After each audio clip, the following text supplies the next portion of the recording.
celebrate 2 years. Ninalo neno fupi sana kwa ajili yako. I have a short word for you.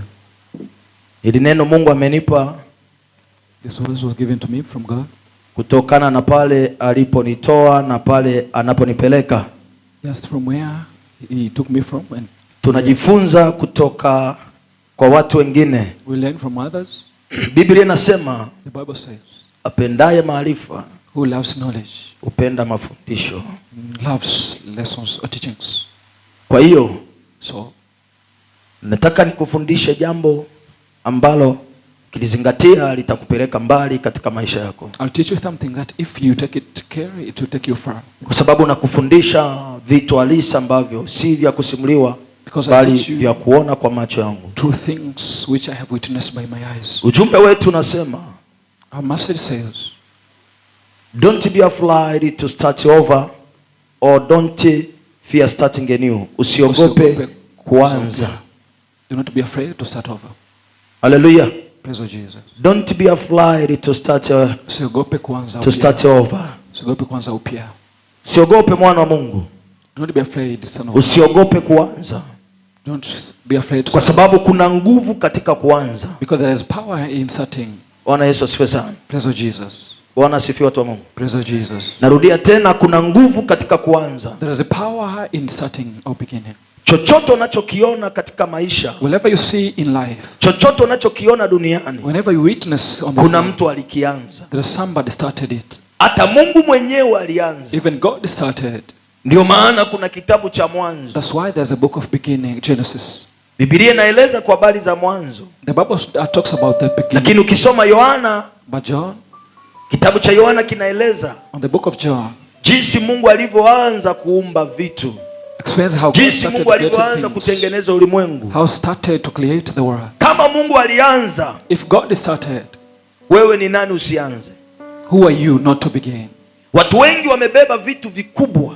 A lot of people carries a lot of things. Watu wengi wamebeba hatima kubwa. A lot of people carries watu wengi wamebeba huduma kubwa. A lot of people carries great watu wengi wamebeba biashara kubwa. A lot of people carries great businesses. Watu wengi wamebeba kampuni kubwa. A lot of people carries big companies. Lakini tatizo lipo kwenye kuanza. Is where to begin. Wanaogopa kuanza. They are afraid to start. Nimekuja nikwambie, I'm here to tell you, usiogope kuanza kwa jina la Yesu. To start in the name of Jesus. Hallelujah. Hallelujah. Ili ufanikiwe lazima uanze. For you to succeed, you must start. Hakuna jambo linalotokea lenyewe bila kuanzishwa. Nothing that happens without it being implemented. Lakini tukumbuke wana wa Mungu. So remember, people of God. Kwenye kuanza, where there is a starting, kuna kushindwa. There is failure.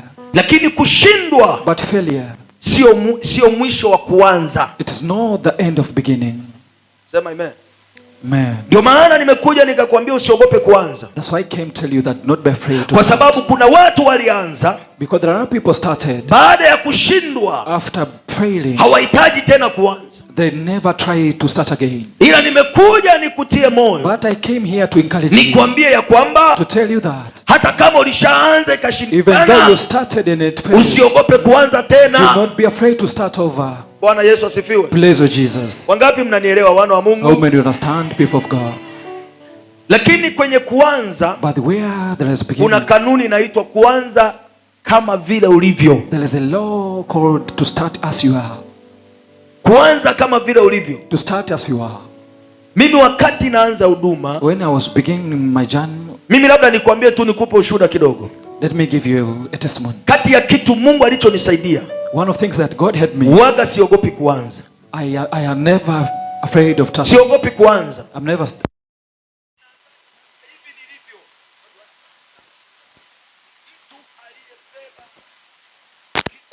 ambacho Mungu amekiweka ili kifanikiwe. Somebody who carries something that God invested in. Waga aogopi kuanza. They can never be afraid to start. Bwana Yesu asifiwe sana. Praise Jesus. Tunaanza kama tulivyo. We start as we are. Hatuanzi kwa sababu tumekamilisha. We do not start because we have finished. Hatuanzi kwa sababu kila kitu ambacho kilitakiwa kiwepo wakati wa kuanza kipo. We do not start because everything is completed. Mara nyingi Mungu waga anasubiri mtu aanze. Most of the time God wants people to unapoanza, when you start, unapokuwa unaendelea, as you continue, ndipo Mungu anapotokea. That's when God intervenes. Lakini ukisubiri Mungu ili uanze, if you wait for God for you to start, unaweza ukashangaa unakufa na maono ulionayo. You can die with your great destiny. Kama unanielewa sema amina. If you understand, say amen. Mimi wakati naanza hapa, as I was starting, sikuwa na chochote. I had nothing. Ila nilichokuwa nacho, what I had, ni jina la Yesu aliye. with the name of Jesus. Maadamu uko na Yesu, as far as you have Jesus, maadamu umemkubali Yesu, as you have accepted Jesus, na kama hujamkubali Yesu, and if you are not accepted, nimekuja nikushauri, I've come here to advise you. Bwana amenituma, the Lord has sent me, nikwambie ya kwamba, to tell you that, mkubali yeye, accept him, kwa sababu yeye, because him, ndio mwanzo wa mambo yote. the beginning of everything. Ukiwa na Bwana, if you have Jesus, huwezi ukakwama popote. you can never fail. Lazima utatembea mwana wa Mungu kwa jina la Yesu aliye hai. You must succeed, the people of God. Bwana asifiwe. Praise Jesus. Nilipokuja nilikuwa nina Yesu. As I came, I had Jesus. Sikuwa na chochote. I had nothing. Wakati mwingine nilipoanza, as I continued, wako walionivunja moyo, others wako walionitia moyo, they came to, wako waliosema haiwezekani, others said that it's wako waliosema inawezekana, others said it's possible. Lakini niko mahali hapa nikwambie, but I'm here to tell you, wakati unapoanza, as you begin, usitafute faraja za wanadamu, usitafute hekima za wanadamu. Wewe mwangalie Bwana aliyeandikwa msalabani, wewe mtazame Yesu aliye hai. Biblia inasema yule alianza kazi njema ndani yenu hatawacha kuimaliza. Lazima Yesu atakufikisha. Maadamu uanze naye, mshirikishe yeye, utafika kule unataka kwa damu ya mwanakondoo. Kama unaniwapunga wako mkono namna hii. Nilipoanza, as I began, sikuwa na washirika. I had no. Nilianza na mtoto wangu na familia yangu. I started with my child and my wife. Baadaye wakaongezeka watoto kadhaa. They started increasing. Baadaye akaja mama, sasa hivi amehamia kikazi mume wake kule, akaongezeka na yeye. Another member increased. Baadaye kuna binti hapa leo yupo anaitwa Joyce, akaongezeka naye. And one sister increased. Lakini hatukuwa na kitu. But we had nothing. Ukisoma Biblia, when you read the Bible, wakina Petro, Peter, wakati wanakwenda kusali saa 9 saa ya kusali, when they were going at the hour of prayer, kwenye kitabu cha Matendo ya Mitume sura ya 3, at the book of Acts chapter 5, wanapita mlangoni katika lango la hekalu, they passed through a door, wakamkuta mtu kiwete toka tumboni mwa mama yao. They found a crippled person. Alivyowatazama tu akajua hapa wana pesa. And he saw that they had money. Kumbe pesa wakati mwingine sio kila kitu. But money is not. Ndio maana nashangaa watu ambao wanaiacha ibada wanaenda kutafuta pesa. I'm surprised the brothers who abandon our service and seek money. Sawa na kuendesha gari ambayo ina mafuta. They are like driving a car. Haitotembea. It will not work. Ndio maana watu wengi mnakwama. That's why a lot of you, kwa sababu mnadhani pesa ndio kila kitu. Because they think money is everything. Lakini kwanza, but first, lazima umpate huyu Yesu. You must get Jesus. Yule jamaa akatamani apate kitu kutoka kwao. That person acquire something from them. Umekata mic nyingine hizi. Akatamani apate kitu kutoka kwao. Requested something from them. Wale mitume wakamwambia, and those apostles told tusikilize ndugu yetu. Listen now. Tutazame vizuri. Look at carefully. Sisi hatuna chochote. We have wala hatuna dhahabu. Neither gold. Hatuna mafuta ya upako. No. Hatuna chumvi ya upako. We don't have salt. Hatuna kitambaa cha upako. No anointing less. Hatuna keki ya upako. Hatuna udongo wa upako. Lakini tulicho nacho ndicho tukupacho, na ikisi kingine ni jina la Bwana. Inuka kwa jina la Yesu. Inuka uende. Nami Bwana amenituma mchana wa leo nimwamshe mtu mmoja, nimwambie inuka uende. Nenda kwenye biashara, nenda kwenye huduma, nenda ukaimbe, nenda ukaanzishe kanisa. Inuka, inuka, inuka, inuka kwa jina la Yesu. Haleluya. Hallelujah. Yule jamaa alizani pesa ndio kila kitu. So those thought that money is everything. Ila but alisahau kwamba jina la Yesu ndio kila kitu. Forgot that the name of Jesus is everything. Mungu God as result anaangalia mdogo wako, yani mwanzo ule mdogo. Sees your little beginning. Ayubu 8:7. Job 8:7. Biblia inasema tena ujapokuwa huo mwanzo wako ulikuwa ni mdogo, lakini mwisho wako ungeongezeka sana. Halo? Hello. Halo? Hello. Usiogopeshwe na kidogo ulichonacho. Do not be afraid of the small thing you have. Hicho kidogo Mungu anaweza akakibadilisha kikawa kikubwa. That little thing God can make it great. Hicho kidogo Mungu anaweza akakifanya kikashangaza watu. That little God can make it surprise people. Mimi ni mfuatiliaji wa mambo. Unaposikia mtu anaitwa Azam, when you hear somebody called Azam, Baklesa, kuna mtu ambaye alikuwa anafanya naye biashara Kariakoo. Mzee mmoja alikuwa anashuhudia, walikuwa wanashona viatu, they were repairing shoes, lakini alikuwa na wazo, but he had an idea. Alikuwa anagandisha ice cream, he was preparing ice cream, zile lamba, those of small cost. Bwana Yesu asifiwe sana. Alianza kwa mwanzo mdogo. He started with a little, lakini leo unavyozungumzia mtu anayeuza ice cream Dar es Salaam nzima au Tanzania nzima, anayeongoza ni Azam. Wazo alilibeba akaondoka nalo. So he took akudharau mwanzo mdogo. Shida yako unadharau mwanzo mdogo. Japokuwa umemwamini Yesu, lakini uamini kama Mungu anaweza akakiongeza hicho kidogo. Pokea roho ya kukithamini ulichonacho kwa jina la Yesu. Haleluya. Hicho ulichonacho ndicho Mungu anachoanza nacho. Namkumbuka mwanamke mmoja anapohubiri. Alikuwa anaitwa mwanamke wa Sarepta. Kwenye kitabu cha Ufalme wa Kwanza sura ya 17. Tena Biblia inasema alikuwa ni mjane. Ana mume. Nchi imejaa ukame. Hawapandi wala wavuni, ila wanatumia vilivyopo. Mama alikuwa na akiba kidogo, kamebaki kadogo. Konzi moja na tumafuta kidogo, ambayo konzi moja ni kama robo unga. Yeye na binti yake ndio ulikuwa mlo uliokuwa umebaki siku ile, ili wale wafe. Biblia inasema wakakutana na Elisha. Watu wa Mungu waga wadharau mwanzo mdogo. Akamuuliza, akamwambia yule mama, akamwambia naomba unitengenezee kwanza mimi nile. Yule mama akasema unaponiona mimi niko hapa naokota kuni ili nipike chakula, manake kikishaisha tule mimi na mtoto wangu, kikiisha tufe, kwa sababu alijua kabisa wana tumaini lingine. Ni kwa sababu Elisha alijua namna Mungu anavyoweza kukikuza kidogo.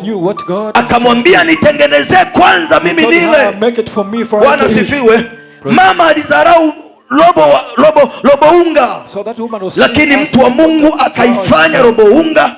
Yule mama akara mpaka mvua ikanyesha juu ya nchi. Yule mama akapanda na kuvuna, wala akufa njaa na mtoto wake. Biblia inasema ujapokuwa na kitu mwanzo wako ni mdogo, usiudharau mwanzo mdogo, maana Mungu anaweza kauongeza.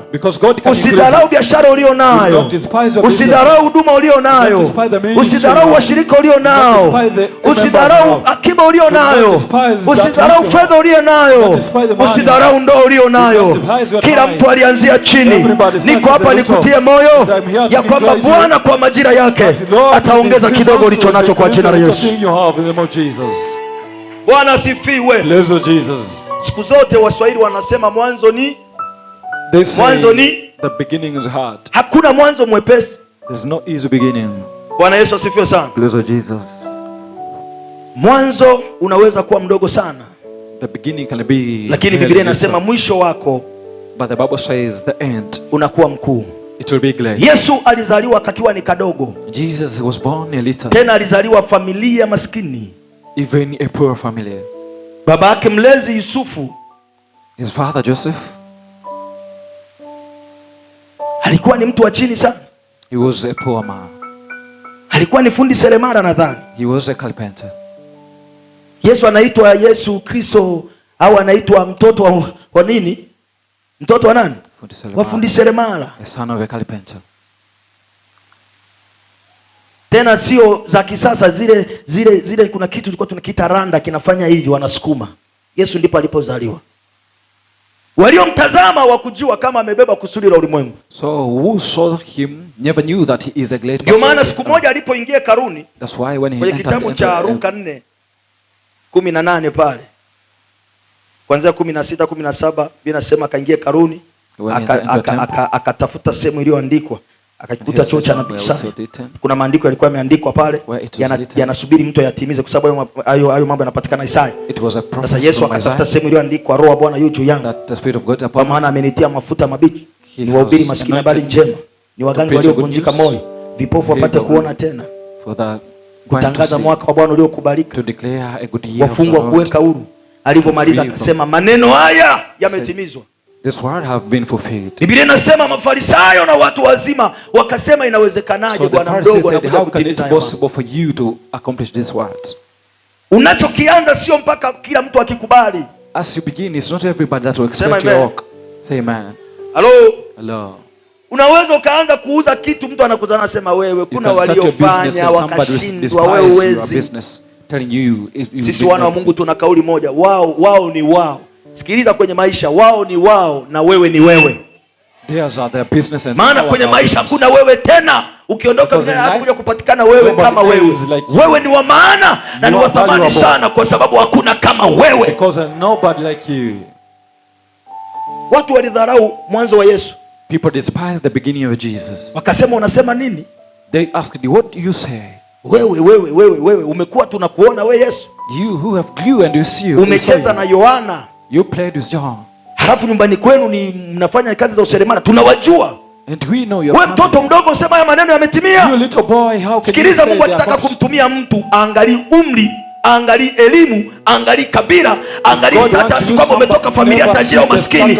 Mungu anapotaka kumtumia mtu anamtumia kwa makusudi yake, kwa jina la Yesu aliye hai. Kwa hiyo usijidharau namna ulivyo, hivyo ulivyo. Bwana wa majeshi amekuamini. Nishasikia mtu mmoja anasema, ningekuwa nimesoma, ningekuwa napiga injili. Nikamwambia, wewe hauna injili ndani yako. Ungekuwa umesoma. Wakina Petro walikuwa wana elimu. So Peter had lakini wakihubiri wanasema Biblia inasema walipowazuia, waliwafunga, wakawafungua, wakawatisha, kuanzia leo msizungumze habari za Yesu. Wakasema hatuwezi tukaacha. But they said we'll never stop. Baadaye Biblia inasema wale watu wakagundua kwamba hawa watu ni watu wasio na elimu. Ila wakajua jambo moja tu, wakasema wakajua Yesu alikuwa pamoja na wewe. Yesu akiwa pamoja na wewe, yale yasiyowezekana kibinadamu yanawezekana. Ndio maana Paulo anasema ninayaweza mambo yote katika yeye anitiaye nguvu. Sio katika elimu, sio katika kazi, sio katika dini, sio katika utajiri, ni katika Bwana anayetutia nguvu. Nami nakuamuru kwa jina la Yesu, Bwana akutie nguvu, akupe nguvu kabla ya mwaka huu kuisha. Bwana akupe nguvu mwaka kesho, Bwana akupe nguvu. Hicho ulichokianza kisife, bali kiendelee. In the name of Jesus. Bwana asifiwe. Yes, Jesus. Bwana asifiwe. Amen. Usidharau jambo lako kuwa dogo. Do not despise your thing as a little thing. Zekaria 4:10 bila sema, maana ni nani aliyeidharau siku ya mambo madogo? Anauliza Zekaria, ni nani aliyedharau siku ya mambo madogo? Ukiona unaingiliwa na roho ya kudharau ulicho nacho, when the peace enters you, that despise, jua ni adui anabisha mlango. Know that the enemy, kwa sababu mwanzo wa kudharau kidogo ulicho nacho, so the beginning for you to despise the little thing, ndio mwanzo wa kukiacha kidogo ulicho nacho. The beginning for you to abandon the thing you have. Sema amen. Amen. Nilikuwa namtia moyo mwalimu Melkisedeki, unamfahamu? So I was encouraging him. Yeye ana shule inaitwa, ana shule hapo inaitwa Nshomile. He has a school foundation called Nshomile. Nikawa namwambia nina ndugu zangu wana shule, mchungaji anawafahamu. Shule tu kubwa na nyingine imeanzishwa Buyuni hapo, kubwa sana, nzuri sana. Nikasema walianza kama wewe. I told him there are a lot of people started like you. Lakini hata kama ni ndugu zangu wale siwafahamu vizuri, lakini kuna ndugu yangu nimesoma naye chuo na leo yupo. Yeye ni mkurugenzi wa shule fulani, daycare kubwa sana na watoto wengi sana. Nimesoma naye chuo kimoja. Baadaye atatusalimia. Bwana asifiwe sana. Bless Jesus. Wakati nimemtembelea alinionyesha alipoanzia hiyo daycare. Alianzia kwenye mabanda ya kuku. Walipokuwa wanafugia bata. Akapiga moyo konde. Akasema naanzia hapa na nitatoboa. Nani aliyedharau mwanzo mdogo? Usidharau siku ya mambo madogo. Uenda umetegemea makubwa lakini umevuna kidogo. Hilo lisikufanya ukate tamaa.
Biblia inasema aliye mwaminifu katika lilo dogo sana, yani sio dogo tu, dogo sana, a very little thing, dogo mno, very little, uwa mwaminifu katika lilo kubwa pia. He will be faithful for that great thing. Na aliye dhalimu katika lilo dogo, but who is not faithful for uwa dhalimu katika lilo kubwa pia. Cannot be faithful on the great thing. Hello. Uaminifu ni upi? What is faithfulness? Ni kutumia muda wako katika lile dogo ukaamini kwamba Mungu amenipa hili. Ni kuvumilia katika lile dogo. Just to be, ni kufanya bidii katika lile dogo ulichonacho kile. To make efforts for that little thing. Kwa sababu ukishindwa kuvumilia kwa sababu unacho kidogo, hata siku ukipata kikubwa utavumilia. When you get a big thing, you'll not be patient also. Bwana asifiwe. Bless Jesus. Watu wa Mungu, Bwana asifiwe. Bless Jesus. Watu wa Mungu, Bwana asifiwe. Bless Jesus. Una mtaji kidogo? You have a little capital? Usidhalau. Do not despise it. Yesu akawauliza wanafunzi wake. Jesus asked his disciples. Na nini? What do you have? Biblia inasema walikuwa nyikani huko. They were in the desert. Imefika jioni, anahubiria makutano. So at the evening, hakuna chakula na mjini ni mbali. They had no food and the town was far away.